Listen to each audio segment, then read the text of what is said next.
All right, brothers and sisters, aloha. Aloha. Howdy. Howdy. It's great to be here with you. I'm super excited. Really, there's only two things you need to know about me. First of all, I have 6 startups.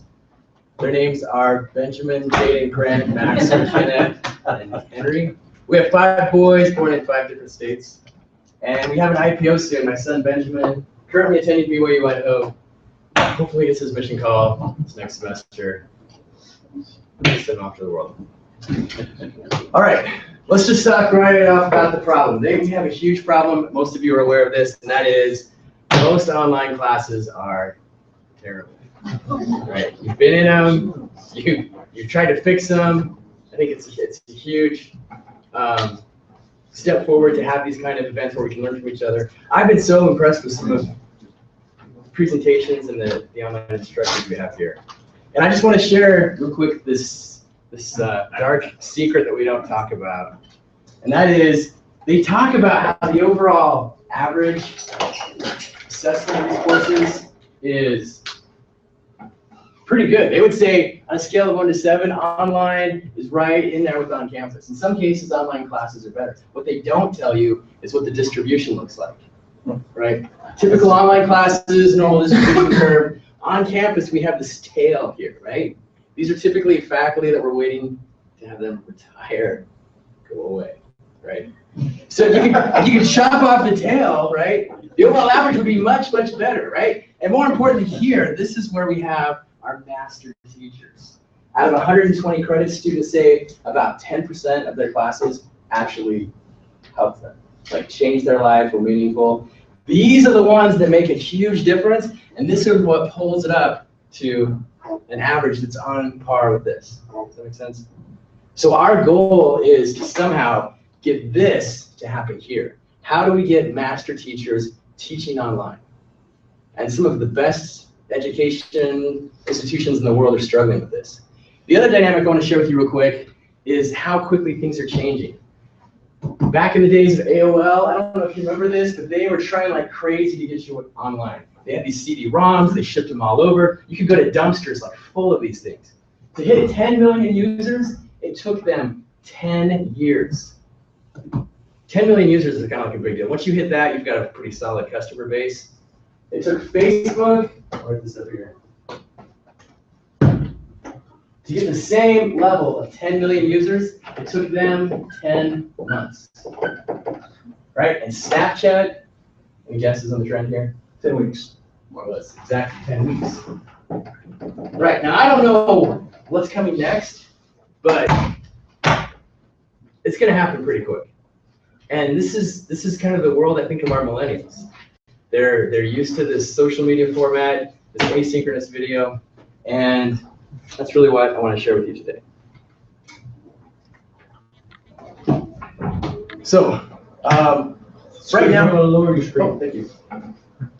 Right now, students are missing that face-to-face experience with their teachers. I've seen some really innovative ways of trying to improve on this. We have audio feedback, we have recorded videos. The big challenge here is we've got a tsunami of demand, right? Pretty soon, we're going to have more online instructors at BYU-Idaho than I have students at BYU-Hawaii. It's crazy. The bandwidth for many of our international students is pretty limited. I've been in the islands. I've seen my students in Samoa, Tonga, Fiji. Bandwidth it's getting better, but it's not high speed, and it is expensive. Also, the Socratic method is missing online. This is probably one of our best ways of teaching with spontaneous face-to-face questions. And then we've got the challenge of multiple time zones, trying to get everyone synchronously to meet up. And I'll close with this thought. The only thing worse than 40 students watching a video of their professor is a professor who has to watch 40 student videos. Right? This is a nightmare. Amen. Right. So what we need is a new way of doing this. About 4 years ago, I was teaching here at BYU-Idaho. We were asked to move our best cases online. I fought against it like crazy. We found some software developers create this platform to simulate the case method experience. And our real goal was to try simulate learning the way it should be taking place. So I don't mean to be condescending, most of you already know this, but how we learn can be in two very different ways. First, we can learn to know by basically sitting around the campfire, listening to stories of people, usually it's stories about themselves. This is how we did it 6,000 years ago. Today, we call it PowerPoint. This is a really bad way to learn. It's probably one of the worst ways to learn. A much, much better way to learn is to learn to become. This is where we actually go out into the field, we have a mentor, we listen to them, we hold the spear, we throw the spear, we get real experience, we make some mistakes, but most importantly, we do what our mentor says to do. This is the number one most effective way to learn. If we can somehow have this mentor protege experience with our students, instead of this mass market manufacturing approach. So as you look at this ladder of gaining knowledge and experience, we start off as a novice, we go to apprentice, journeyman, and master. This also, I think, relates back to that need for a master teacher, someone the students can connect with, listen to. He doesn't really tell them stuff, but he tells them what to do. Go do this, hopefully you fail, come back and let's talk about it, and what did you learn from the experience? So as we were struggling with this, how do we get this to work online? We went back, read some of our founding documents, and I was so impressed with this. This was at President Clark's inaugural address 11 years ago. He says, "I am convinced we will find new ways to use information technology to reach more students, to deepen the learning experience for those we touch. In these experiences, students will teach one another in new and powerful ways. This capacity to educate effectively across time and space will allow us to leverage the capacity of the university and reach many more young people." Like, this converted me. I was like, man, we've got to find a way to do this online. If we're really supposed to go out and teach all of these students worldwide, there's got to be a way. So we turned basically towards the problem, and we tried to develop this case method software. In the past, simulations were really limited to the 3 M's, and those were basically military, medical, and mass transit. I mean, if lives are on the line, we simulate it. The second worst thing would be to lose a lot of money. So we also have simulations for businesses. We run a lot of simulations here at BYU-Idaho and BYU-Hawaii. So the idea was, let's simulate the case discussion. Now there's 2 ways to do this. You can do it synchronously, like you do at Harvard Business School, or asynchronously. And no one had really yet kind of cracked the nut on the asynchronous method. We started working on this. We got contacted by Harvard Business Publishing. We went over in 2012, we demonstrated the software, and they basically said, we're going to do this. But there was a big discussion. They didn't know whether to do it synchronously or asynchronously. Michael Porter was all about synchronous. Clay Christensen was all about asynchronous. And then a new dean came in, and they invested $100 million into one classroom, and they created a synchronous case discussion where you could have senior executives from all around the world log in and have this discussion online. And this is what it looks like.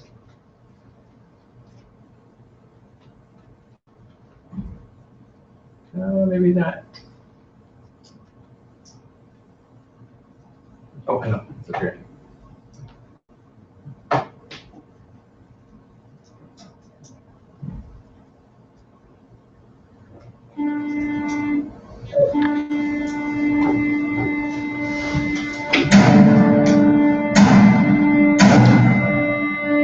Grab the wall, please.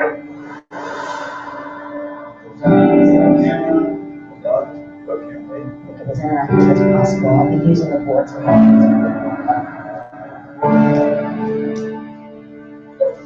Go, please. Go.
Let's get started. How is everyone today? It is so wonderful to see you all. I assume you all read the case. Let's start with the key decision facing this protagonist. Okay, Maya in Shanghai, you're the decision maker. What's your plan? When I look at this launch, what I see is faulty decision making every single day. Okay, now this is getting interesting. Spent close to 800,000 disability. Rob in Buenos Aires, what are they doing wrong? That's a value proposition all wrong. Just because he works in one geography doesn't mean he's going to work. All right, so here's what we want to do. Let's take a poll. Everybody open up their polling tool. First option is to stay the course. Second option is to poll and relaunch. And the third option is somewhat in between. All right, so most of you, despite the problems, think this company should stay the course. Oh, Papa, I take it you disagree? Oh, yes, I do disagree. So Sally, why does that worry you? What it tells me is that the business lacks discipline. And every time they encounter a problem, they try to spin it around. Jeffrey in London, what about you? What's your plan? I'm someone with product needs. I'm full of on. Make the necessary adjustments and then move on.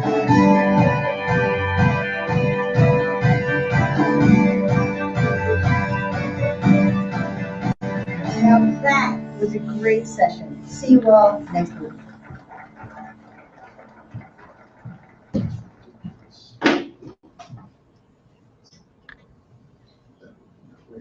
Okay, any thoughts on that?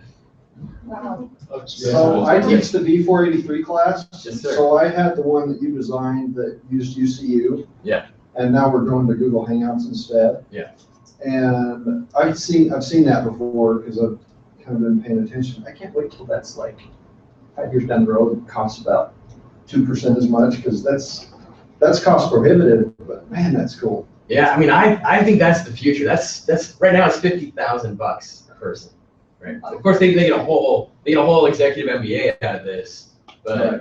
it's definitely expensive. Yes. As soon as we get on Yeah. I mean, you look at the mobile technology. I mean, it is. I think we are much closer to this than we think we are. And the crazy thing is to look at how we've jumped technologies. I was in Vanuatu a few months ago with one of my students, and we're on this island that has no electricity and no running water, and I got villagers running around with cell phones, right? I'm like, how does that work? You go into the shops where they're selling their food, and you've got a lot of subsistence farmers, and there's a lady who's surrounded by all of her papaya she's selling, and she's playing Candy Crush on her phone. And I'm like, how do you charge that thing? And she yelled some Vanuatu, and one of these little boys ran over, right? And he has a bag of cell phone batteries. And every other night, he collects the batteries from all the villagers, gets in a boat, goes to another island where there's like a place where they can change out batteries where they actually have power, right? So we've skipped the power lines and the natural gas pipelines and all this infrastructure. And I'm pretty sure we're going to be at a point soon where you get near your institute building, you pull out your phone, there's a cloud of classes, you select an app, it's one of these classes, right? And this is how we're going to be getting education to the church. Now, Clay Christensen looks at this and says, this is not a disruptive innovation, this is way too expensive. It needs to be low cost, it needs to be scalable, and it needs to be asynchronous. And so this is his solution, which is currently on the market right now.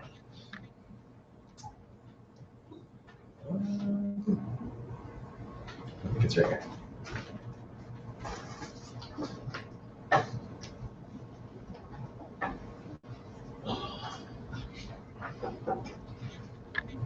This is his class he teaches on disruptive innovation. At the end of the course, you get a signed certificate by the master teacher, Clay Christensen. Disruptive Strategy with Clayton Christensen delivers active, team-based learning through a unique collaborative online platform. Leveraging the theories of Professor Christensen, the course introduces new ways of solving your organization's toughest strategic challenges. Regarded as one of the world's top experts on innovation and growth, Clay has twice been named the world's most influential business thinker. He is the author of 9 books, including The Innovator's Dilemma, and teaches one of the most popular courses at the Harvard Business School. This course from HBX elevates the level of strategic thinking in your team and scales across your organization to build a common language for discussions around innovation, growth, and strategy. The Disruptive Strategy experience begins with the worldview of your cohort. Whether you are in the same location or dispersed globally, interacting with other participants is critical to the learning experience. The dots on the map indicate where your fellow participants are located. A pulsating dot indicates where your peers are online, allowing you to connect any time of the day. The dashboard is your gateway to disruptive strategy. From the dashboard, you can watch a video from your executive sponsor outlining your organization's goals, review both your own strategic question and that of your organization, and browse and respond to comments your coworkers have made in the course. The syllabus allows you to navigate through the course and track your own progress. Modules and lessons are completed sequentially to develop your understanding of concepts over time. The next lesson becomes available once the current lesson is complete. Each of the modules follows a similar progression: learn, practice, and apply. You first learn the concepts from Clay through short video lectures. Images, graphs, and interactive tools are interspersed between the lecture videos. These help explain the content in more detail.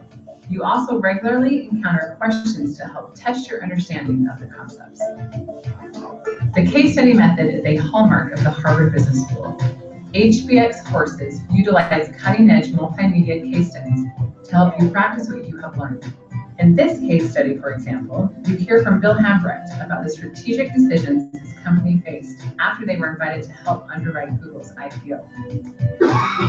Just like the experience an MBA student would have in the HBS classroom, you are asked to step into the executive's shoes and make strategic decisions at critical points in the case. After submitting a response, you have the opportunity to see how the rest of your colleagues answered, providing an excellent source of discussion and debate.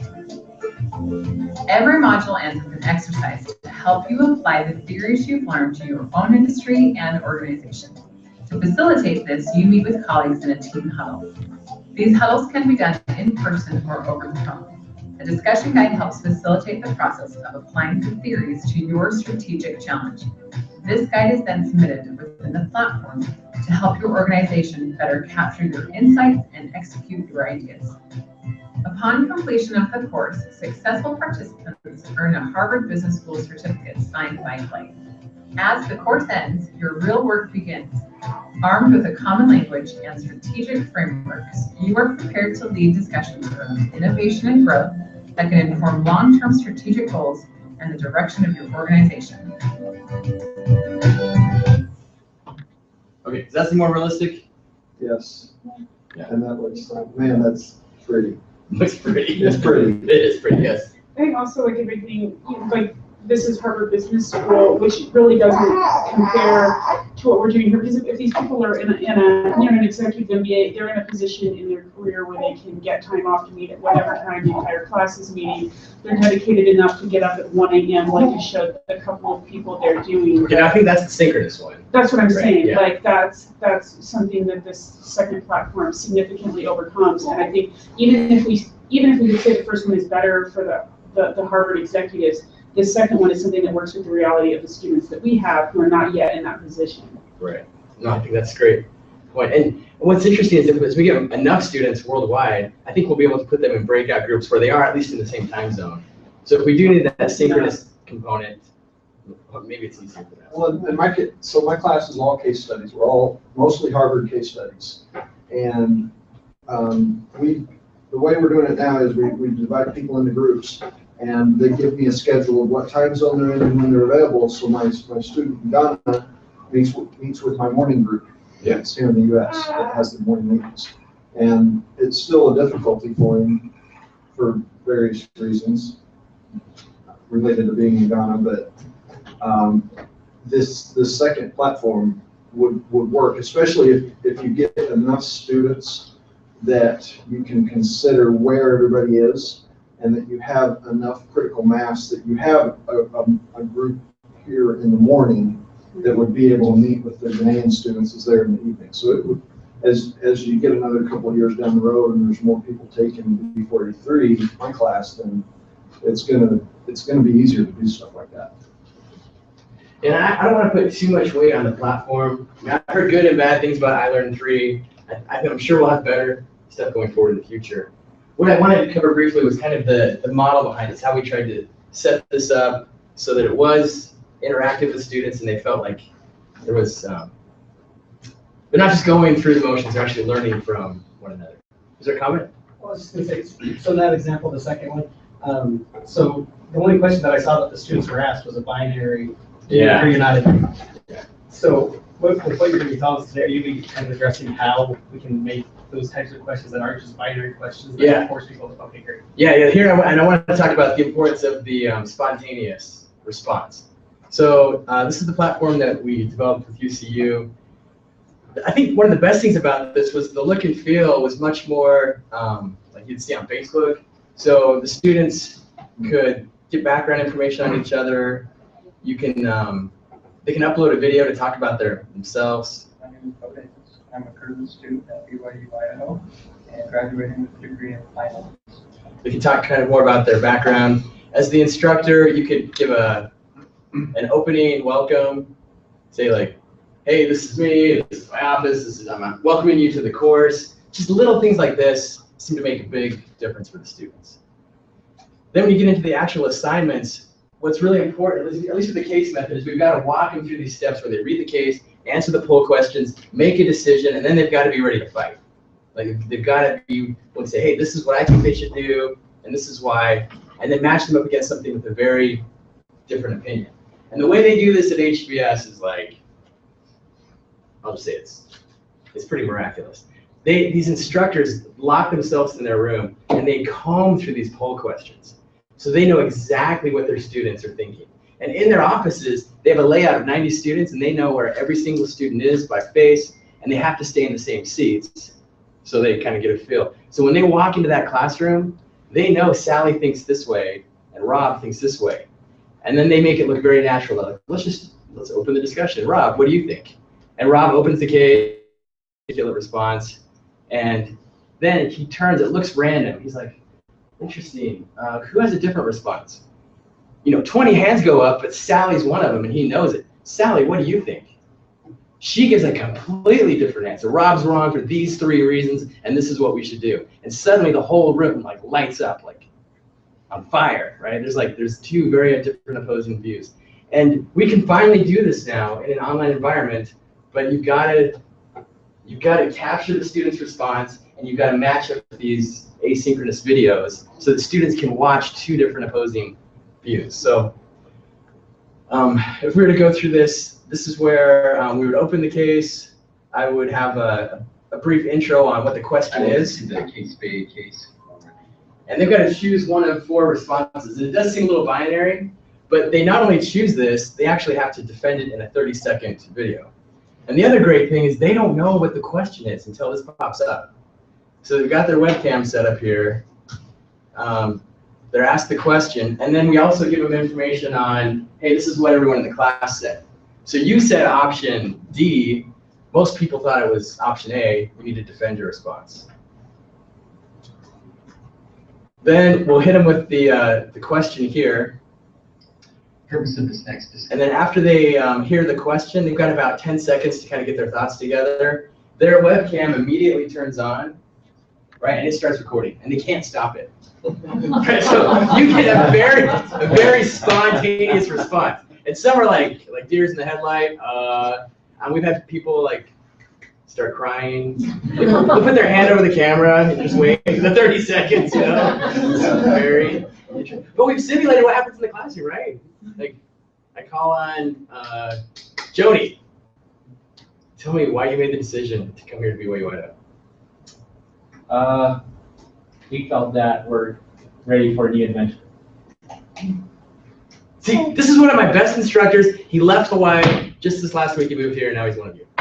Right? But like in that moment, right? In that moment, like the question, like, I mean, I think this is where we get close to getting to the real thing. I don't want to bore you by going through all of these tests or all these questions, but basically there's this format the students have to go through. Probably the best part is we have a TripAdvisor approach to rating comments. There's no way I want to watch 40 student videos. So the software automatically breaks up into smaller teams, and they have to watch each other's videos, and then they rate them. So I can come in at the end of the day, and I can see the top rated videos, watch a couple of those, get some opposing videos, stitch them together, and then push it back out to my students and say, you watch these two responses and tell me which one's correct, right? I just saved myself like 3 hours. Yeah. So here's Tammy from Brazil. So from what I understand, Kate Spade wanted to expand the business, and she also needed some guidance, management guidance, in order to do that well. From the other options, it seemed like they were interested in taking most of the control. Option C has. Okay, so she goes through, explains her comments. We could go through all the different video responses. Some of these, I'm showing you the good ones, but some of these students haven't really figured out what they're doing. There's noise going on in the background. A roommate walks in, like towel around them. It's not all perfect. Here's a classic one. I don't know what he's doing at his desk. So Kate Spade has done an excellent job at identifying and pursuing the opportunity. One of the greater things that she has been able to do is create a brand image. It's like, no, it's just, but I mean, it's recording and they've only got so much time. Again, this simulates a good, I think, business skill of like succinctly responding, stating your opinion, backing it up, and then shutting your mouth. So will they get graded on this when we do this? Yeah, so this is more about participation, but there's something about the students seeing how they got ranked by their peers has a pretty big impact. So once we've done that, now we can go to a second follow-up question. I like this part because based on the responses I'm getting, I may want to just throw in another question, so I can pull out my iPhone, I can record myself, it's a little shaky, right? I can throw out another question and then just push it back out there, and they have to watch my question and then again respond. And then last thing, I think this is, there's a little bit of anxiety. Like students kind of feel under pressure, and they do everything they can to cheat. I'll just say that up front. Like you look at their computer screens, and they've got Post-it notes like all around their computer, like reading their notes. Okay, what's he gonna ask me? But in my mind, I think they're getting prepared. I think there's some learning that happens even in the cheating process. No. Okay, so here's Tammy. Again, here she starts to run out of time. And there's a countdown. They can watch how much time they have left to respond. And she would also get the management training that she desires. Oh, what are the companies options? The alternatives, they basically would give her a higher monetary value. Oh crap!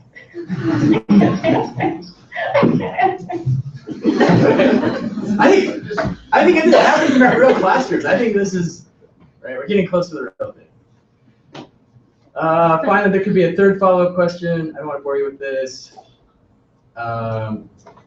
They've got to basically rate each other's videos one last time, and then this is the best part. And they do this at HBS.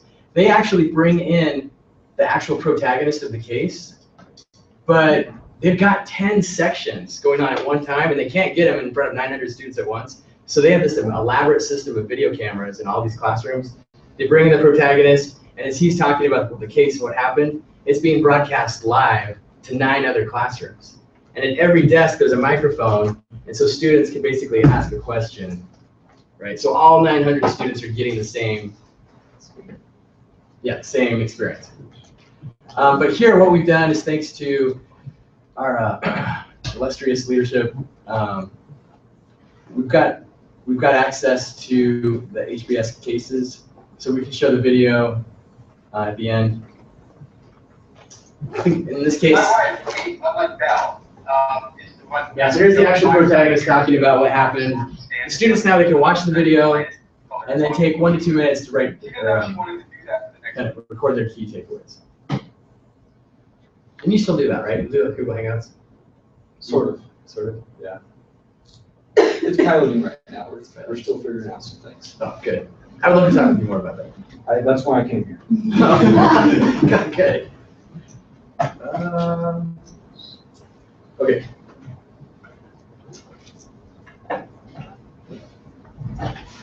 So let's go back to. Was BYU-Idaho looking at this to, you know, as we're progressing along with online? I mean, I see pros and cons here, but I mean, is this something they're looking at?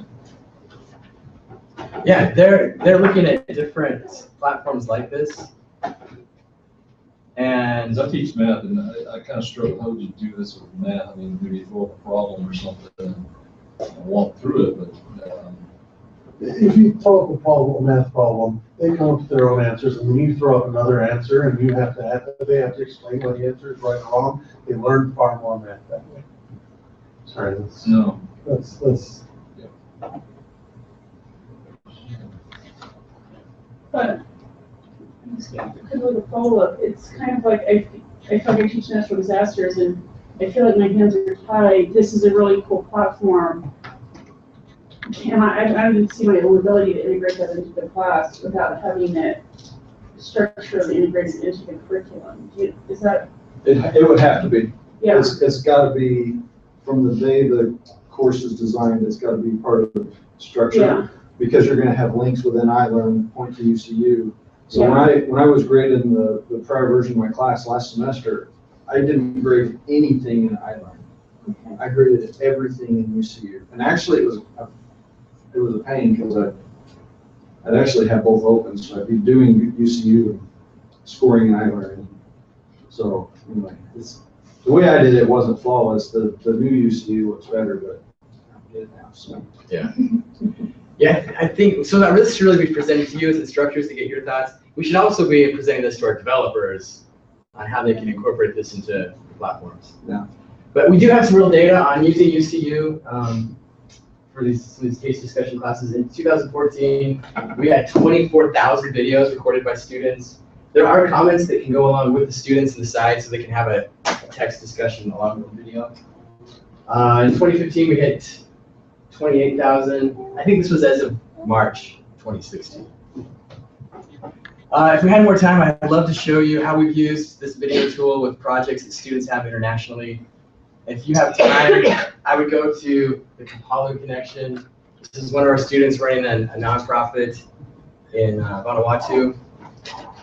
Another site to go to would be BYU TV. Just this last week, they released an episode on one of our students from the Ivory Coast of Africa. He was running a startup company there, and the only way to kind of communicate with his group there on the ground as they were putting this project together was through asynchronous video. And so, I wish we had more time. I would love to talk about basically how we've used videos, not just in the classroom, not just cases, but also running real projects.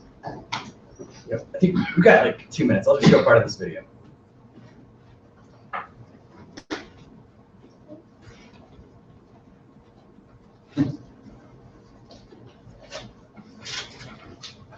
Then we'll open it to any questions you have.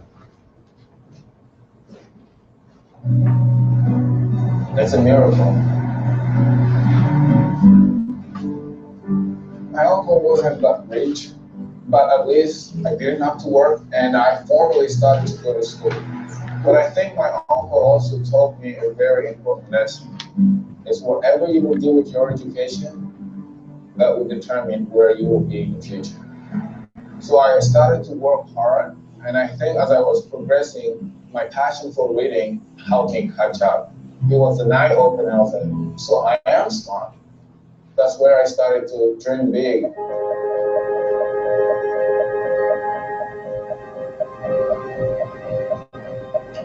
have to tell you, for a boy like me to have a goal to go to BYU is a pretty big goal. Nobody thought I would be able to make it. I started to apply in 2009, got rejected 3 times, keep on applying. You know, I've always been stubborn. When I wanted something, I managed to get what I wanted. I knew that this was the place and that I needed to be. Again, BYU TV, it's called Enactus, if you have a chance to watch that video. I'll just close with these thoughts and then open it to questions. When I think about our purpose here at BYU-Idaho and the other BYUs, we're really trying to not just get education out to these students, but build a kingdom, build testimony. And I think a lot of us love this. We love teaching, we love working with the students. We know that the church needs it. We're getting paid for it. As a business guy, I have to say that's important. We need something that drives the engine. But the only way we're going to be great at this, right, is we need our master teachers teaching this stuff online. It can't be just 10 here and 20 here. And I know if we can get this right, get the right tools, we can be serving a lot more students. So I think there's some ways here we can simulate the very best classrooms. It's going to come down to the Socratic method. We need that face-to-face component, whether it's synchronous or asynchronous. The peer-to-peer piece is critical, where students are learning from each other. And I think we've seen the disruptive technology. It's out there. It's coming. Hopefully it'll become mobile, and it'll become a lot cheaper. We'll know it's truly disruptive if it's low cost, scalable, and most importantly, we need to take the instructor out of the equation. When I go to Mexico City and see these pathway students teaching each other, they've got this old projector up against this cinder block wall, right? There's no professor in that classroom, and the amount of learning going on is unbelievable. I think that's the future, where they feel like they've got a mentor, they've got someone who can help guide them, but at the end of the day, they take responsibility for their education. And I think this is the time, this is the generation that communicates this way, and they're ready for it. So I want to thank you for your time, and I'm happy to answer any questions. So, definitely taking the instructor out of the equation, unpack that a little bit more. Yeah. So yes, there's teach one another there. Yeah. But you talk about the mentor. How does that, the role? What do you see? What do you mean by instructor and mentor? So the very best case discussions typically do not have the instructor front and center, right? They've helped create the environment. They've started the dialogue. But when you look closely in the classroom, they're off to the side. So they're not completely gone, but the focus is on the students and on the learning that's taking place. So, yes. Your participation pattern reminds me of the scouting method, where the scoutmaster is off to the side, but they're following a pattern where they're showing the scout to do something, they let them do it, and they help out in that way. Yeah, and I think we do have to give some training up front and provide some resources. This is a little slide, but one of the things I always do in my case method classes is I invite students from last semester, and I hide them. I put them out there in the class. Right? They don't even know. So when I open the case, right, like 5 hands shoot up, and I'm like, hey, Robbie, how would you start this? And they get a masterful example of opening the case and answering the questions. And then at the end of the class, I say, okay, I had 5 hidden among you. They stand up, and we recognize them and say, this is how we run the case. And after about 2 or 3 cases, right, they pick it up, they're good at it. And some of the best discussions, I could just walk in and say, hey, where do you want to start? 3 hands go up, I call in one of them, and I can just move to the side of the classroom. So I say when I say take them out of the equation, I guess they're still there, but it's. But the focus isn't on them, the focus is now on the students. Right. Yes. Isn't this how we're supposed to be teaching like gospel doctrine on Sunday? It's supposed to. I realize there's a stretch, a big stretch. But this is how learning should happen, right? Yeah. It's a big piece of it, absolutely. Yeah, and when you watch someone when you watch someone who's good at it, they make it seem so easy. But I think if you were to really look at the time and the preparation and say, Sister Johnson, I'm gonna raise this question. Can you take a few minutes to talk about this? I mean, there's a lot of preparation that goes into making that work. Yes. I realize most of you are on campus, but President Gilbert had a round table a few weeks ago, and he spoke to this very thing about lesson preparation and taking himself out of the equation, basically. He didn't use those words. But he went through how he prepares and the effort that he goes through, and he has students answer questions before class, so that he knows, and he knows that this one has the right answer and this one doesn't.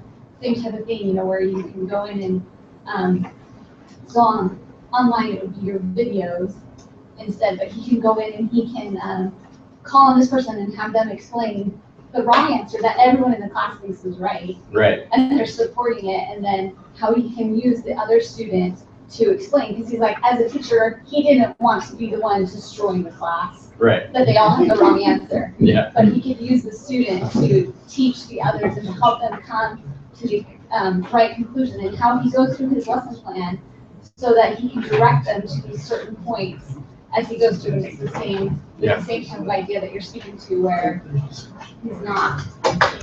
just facilitating.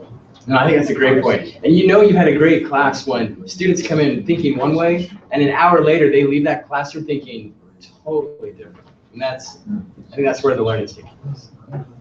Great. I appreciate your time. I think we've used your time up.